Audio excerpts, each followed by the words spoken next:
بسم اللہ الرحمن الرحیم۔ السلام علیکم۔ پچھلے ایپیسوڈ میں نے آپ سے بات کی تھی کہ ہو سکتا ہے کہ یہ وہ دور ہو جس دور کے بارے میں اللہ کے نبی صلی اللہ علیہ وسلم نے فرمایا کہ ایک شخص صبح کو مومن ہوگا، رات کو کافر ہوگا، یا رات کو مومن ہوگا اور صبح کو کافر ہوگا۔ اسی طرح کبھی کبھی مجھے لگتا ہے کہ ہم اس دور میں رہ رہے ہیں جس دور کی عکاسی اللہ کے نبی صلی اللہ علیہ وسلم نے اس حدیث میں کی۔ وہ حدیث کیا ہے؟ صحیح مسلم کی حدیث ہے۔ اللہ کے نبی صلی اللہ علیہ وسلم نے فرمایا کہ اس ذات کی قسم جس کے ہاتھ میں میری جان ہے کہ قیامت نہیں آئے گی، دنیا ختم نہیں ہوگی یہاں تک کہ ایک شخص گریو سے گزرے گا، قبرستان سے گزرے گا، قبر کو دیکھے گا اور کہے گا کہ ہائے کاش اس کی جگہ میں ہوتا۔ یعنی وہ یہ تمنا کرے گا کہ کاش میری موت آئی ہوتی اور اس کی جگہ میں ہوتا۔ اور اللہ کے نبی صلی اللہ علیہ وسلم نے کہا یہ وہ اس لیے نہیں کہے گا because of religious reasons but because of this calamity. یہ جو ایک فتنہ چھایا ہوگا، جو ڈپریشن کا ماحول چھایا ہوگا، ہر طرف جو ہبڑ دبڑ مچی ہوگی، ہر طرف سے پریشانیاں جو آ رہی ہوں گی، جیسے آج کے دور میں کبھی کبھی یہ لگتا ہے کہ جی یہ دور ہی شاید ایسا ہے کہ پریشانیاں اس دور میں آنی ہیں، بہت سے لوگ پریشان ہیں۔ تو وہ شخص اس چیز سے گھبرا کر یہ کہے گا کہ ہائے کاش اس کی جگہ میں ہوتا۔ کوئی رزق سے پریشان ہے، کوئی جاب سے پریشان ہے، کوئی فیملی سے پریشان ہے، انصاف تو ہے ہی نہیں۔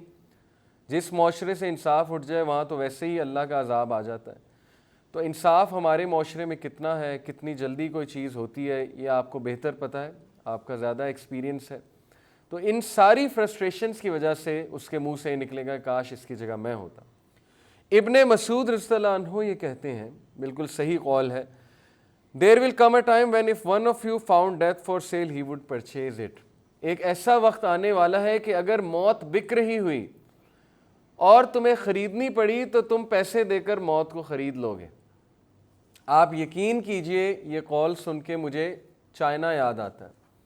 چائنا میں باقاعدہ ایک برج ہے جہاں پہ باریاں لگتی ہیں، لوگ سوسائڈ کر رہے ہوتے ہیں، خودکشی کر رہے ہوتے ہیں، وہاں پہ باریاں لگتی ہیں کہ اب میری باری ہے، اب اس کی باری ہے۔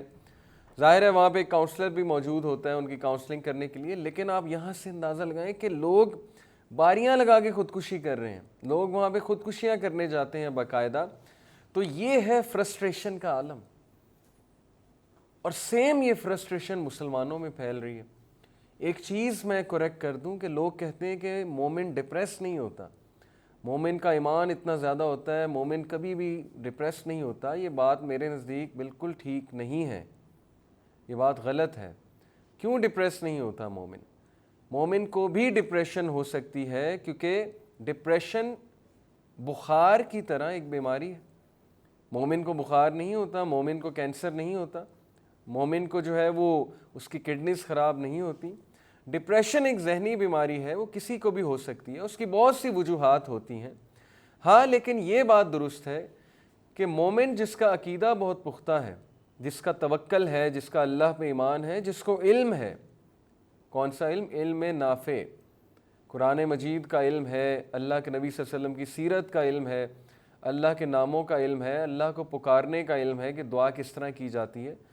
ہاں وہ شخص عین ممکن ہے کہ اس حد تک ڈپریشن میں نہ جائے جو ایک بیماری بن جائے، ورنہ غم تو آتا ہے، مومن پہ بھی آتا ہے۔ حضرت یعقوب علیہ السلام کس قدر غم کی سٹیٹ سے گزرے۔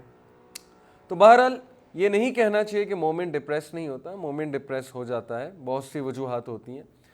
تو ڈپریشن کا لیکن پراپر ایک علاج ہوتا ہے، کاؤنسلنگ ہوتی ہے، تھیراپیز ہوتی ہیں۔ اگر تو ڈپریشن اس حد تک پہنچ چکی ہے پھر تو ظاہر تھیراپیز کرانی چاہیے۔ تو یہاں پہ جو اینٹیڈوٹ ہوگا ڈپریشن کا وہ ڈیفینیٹلی ایک پراپر علاج ہوگا۔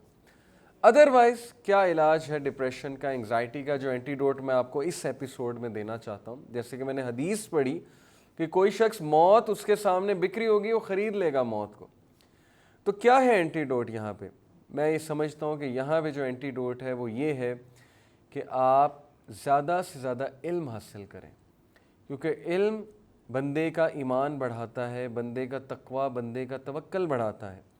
انبیاء پہ بھی بہت سے دکھ آئے، بہت سے غم آئے، لیکن ان کے علم نے انہیں بچا لیا۔